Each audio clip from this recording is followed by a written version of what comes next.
Hey, I've been asked a number of times via this channel what kind of coffee maker we make to make that all important cup of coffee to start your day. So in today's video, I want to share with you some of the coffee machines and coffee makers we've experimented that we think are practical to use in our van and some that we don't. So I thought I'd shoot a quick video to review some of the options that we have experimented with and let you know what we think is the best option. Now stick with me to the end because you might be surprised at our top pick. Hi, we're James and Rob and this is our dog Oscar.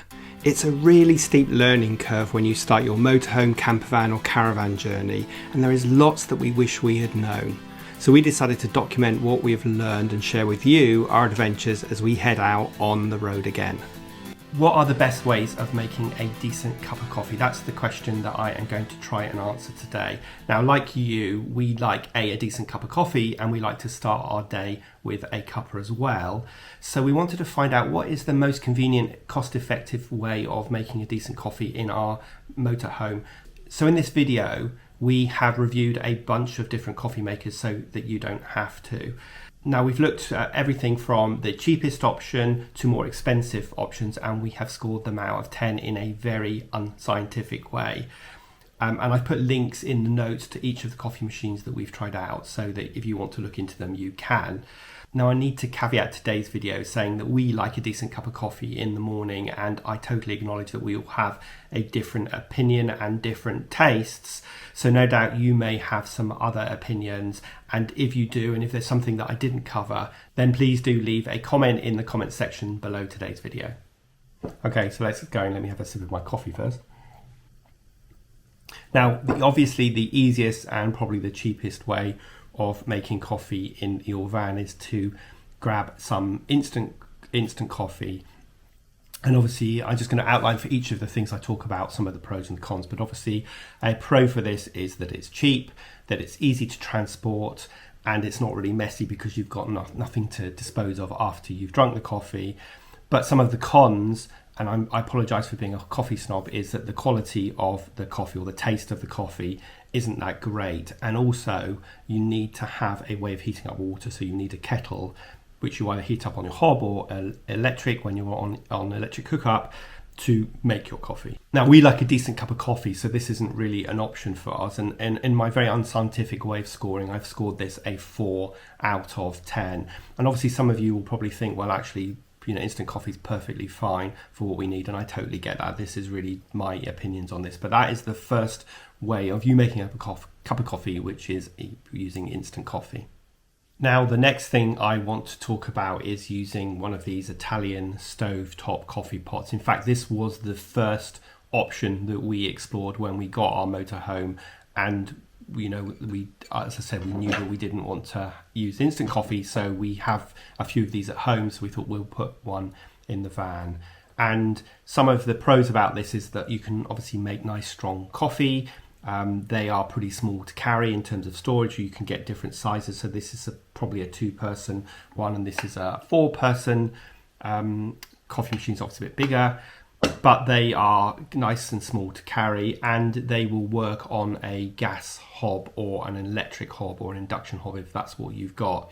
So you don't always need to be on electric hookup to use this. If you're while camping and you've got gas, then you can obviously heat this up on gas. And I'm sure you know how these work, but basically you just put water in there, you put your ground coffee in here, and you obviously can choose what strength of coffee that you use. You screw the top back on, put it on the stove, and then the pressure of the water means that it moves up through the coffee into the top container here where your coffee will be ready for you, and you can then obviously heat up your milk or have it black or have espresso or whatever kind of coffee that you want. It's really easy to make. Now some of the cons about using these is the fact that it's a bit messy when you are cleaning this up, so you have to get rid of the coffee grinds which will be compacted in here, and you're going to have to scrape them out and then put them in a bin because you obviously don't want them going down the sink ideally, and then you obviously need to wash that. So that's definitely one of the cons about this, which led us to move away from it in the end. And a second con really is that, well, this is only good for 2 people. This is probably good in reality for 3 people. So if you've got a group of people you're making a coffee for, you're going to have to make this twice. So that's one of the cons. But even saying that, we score this an 8 out of 10 because it makes a really good cup of coffee. And I like our coffee strong. James drinks his coffee black. I like to put some frothy milk in it. So we actually bought one of these electric milk frothers. So you just plug this in, stick it on its base, put some milk in, press the button, and you can heat the milk up. So I use that in the van. So actually that does mean that we need to carry these 2 things in the van, but still that's a fairly small footprint, and it's easy to sort of store because you can store them sideways and all the rest of it. So we score that an 8 out of 10, and we think that it's a really, really good option. But because of the coffee grinds issue that I mentioned as one of the cons about using that Italian stovetop coffee maker, we ended up buying one of these Dolce Gusto coffee makers, which I think a lot of people will have in their van. So this is pretty simple. It's one of those ones that use a pod.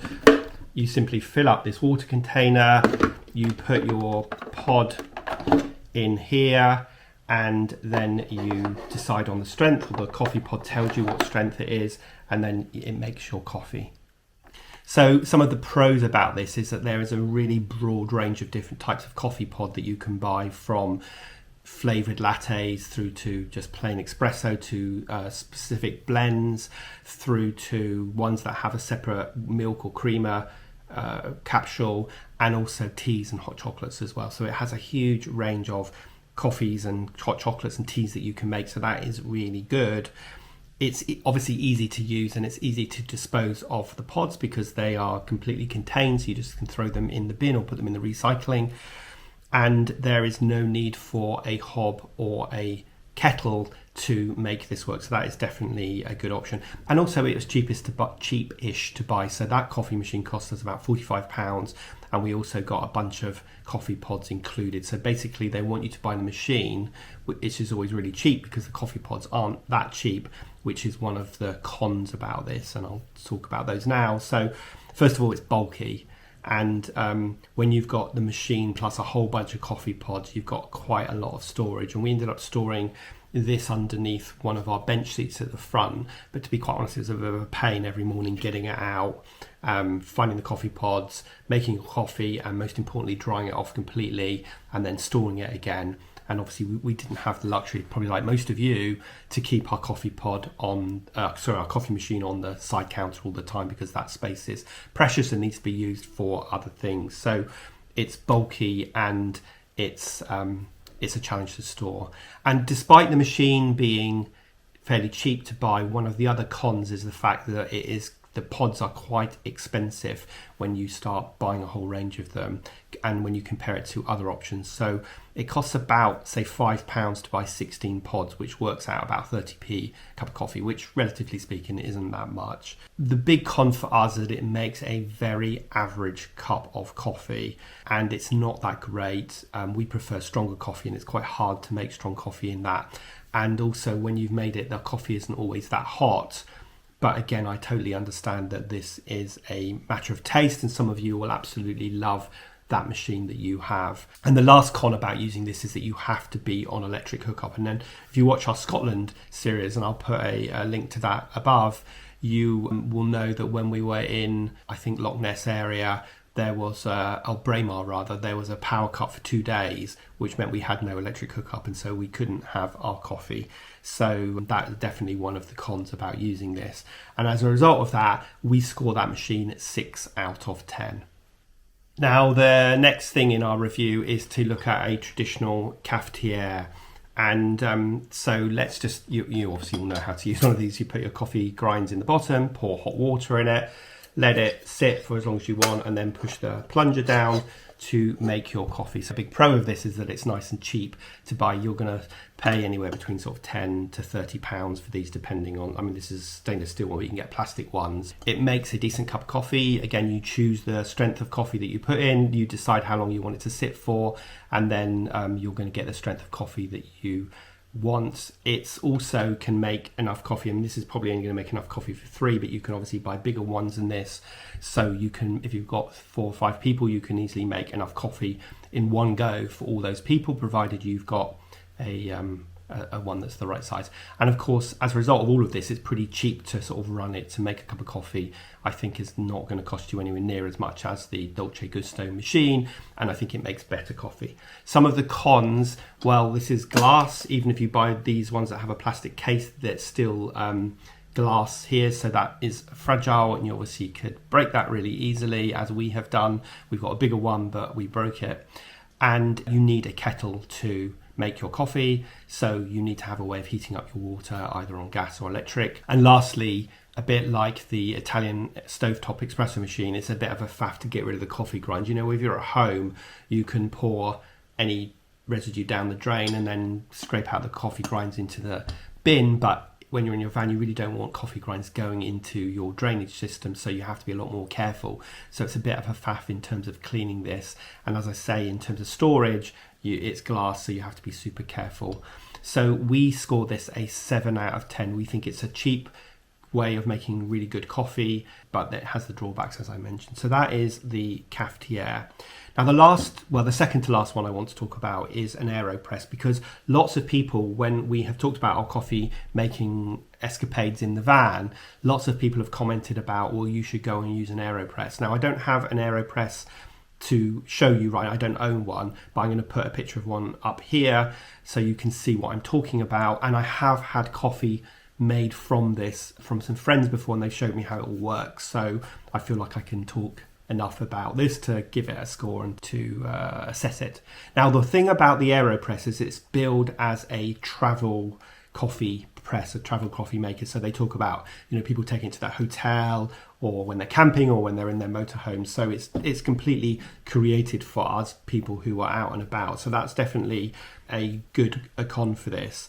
And it's pretty small. It's only about 9 inches tall, so it's really compact and easy to store. So some of the pros about this: first of all, it's fairly cheap to buy. It costs about £30 or $40, and you can buy different sized ones. As I said, it's small footprint, so it's easy to store. It's only 9 inches tall, and it makes a really great cup of coffee. And you can make different strengths of coffee depending on how long you let the coffee sit, or even how you brew it, because you can turn it upside down, let it sit before you put it down to press out the coffee.